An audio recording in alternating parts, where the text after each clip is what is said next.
Well, hey, North Tarrant Church and our Facebook audience, we are so excited that you are here today as we are kicking off Be Rich in light of North Texas Giving Day. And thank you so much. Your generosity, not just today, but on Sunday as we continue this Be Rich campaign, is going to go a long way to helping some of our incredible friends and our partners, both Community Table and Community Storehouse. And today, you're probably eating your lunch, so let's share a table.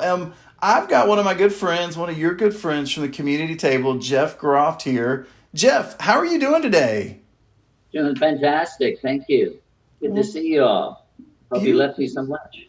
Well, beautiful, man. Well, Jeff, it's good to have you. Let me ask you this. Tell us a little bit about you and your role at Community Table. All right. Well, I'm part of the board of directors, and that portfolio that I have is the PR and the clientele care, and more of the spiritual angle, sort of shepherding and helping people along that line, introducing them to the table. And my wife is also a part of the board, and she's over all the volunteers that comes in, registration, caring for them, contacting them, arranging the events that we do. So, what does the Community Table do? Well, Community Table is a food pantry, but our moral code or sort of a core value is that the food is the byproduct. That's like, what? It's a food pantry. Food is the byproduct. It's really caring and bring people into a community and to love our neighbors and be a real help to Tarrant and to our local neighborhood. So with that, we use food as a vehicle to give that to people. I love it. I love it. You know, Jeff, just in the process of looking at different research studies and different things, I mean, Maslow's hierarchy of needs reminds us that safety and security comes before love and belonging. And that's kind of what you're saying is there is a significant need for food and for the hunger, instability, and insecurities we have in our culture today. And you get the chance to meet that need and then to connect them to a significant purpose and a meaning in the midst of that. Yeah, I think that has to be the biggest part. It's such an opportunity because it's just not giving food. I mean, you can give food, but I think it's a vehicle to get in to make that connection with people. And through that, we're seeing people from all strata of the society, financially, economically, security, health wise. We're meeting the whole spectrum of people. So to have that as an opportunity, giving on top of it, and then you can make the connection with people and hearing their story, giving Christ answer, compassion, leaning into people and bringing them into a community that we hope to do more than just give food to. It is just an opportunity, man. We are so thankful for that. And it makes it easy to have a food bank.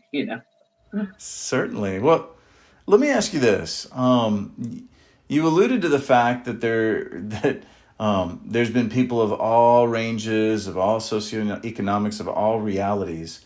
Um, and we've had some conversations just in regards to the changes that have gone on at the community table and the scope of care. I mean, since the middle of March. Talk a little bit more about that. How has our current culture affected y'all's ability to meet needs? We went from an operation of like 320 days where people came in-house to shop for themselves and a time face-to-face and all that clientele is by name to an operation now through the last month since March to over 600 people and 3 hours, if you can imagine that. To continue that giving and connection with people and do it safely and organized has been the most tremendous thing I've seen. And not only that, but the volunteer base from 8 to 15 people on one of those nights when we were in house to 30 plus, that's been a huge change. And to see that we haven't stopped yet, it's given a platform that people can see, hey, these guys are here for us. And they're here for us when the pandemic has hit and when many places that we know have closed down temporarily for either lack of support or lack of volunteer manpower to muscle it. And it's the most amazing thing is we're a faith-based work, and it's really required stepping up to the bat. But when we did, we were just amazed how support came, grants came, and so many volunteers showed up. People we never even knew would come out of the woodwork, and because I think they themselves felt a need to help others in this time during this pandemic. So that's been some of the strong points that well, I've seen a change in. And it's also helped us, believe it or not, because of all the help that we're getting through grants and such, that we needed extra storage, we needed extra supplies. So we've been meeting all of our neighbors that were kind of distant and busy in their work, but since the pandemic has lowered things, they focus on us more and us on them. And we've developed even a greater connection with about 6 or 7 businesses all close to us that before COVID-19, we never had that much close contact with. So it seems like a lot of tremendous good has happened out of this. You know what I mean? It's amazing. About 7 points, how God just really made real lemonade out of a lemon situation.